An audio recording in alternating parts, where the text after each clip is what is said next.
உயிரொன்று இல்லாமல் உடலிங்கு நிலையாதே.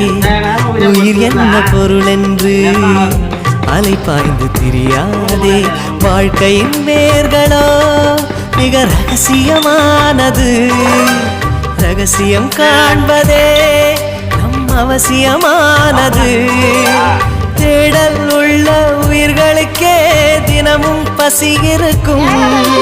தேடல் என்பது உள்ளவரை வாழ்வில் ருசி இருக்கும்.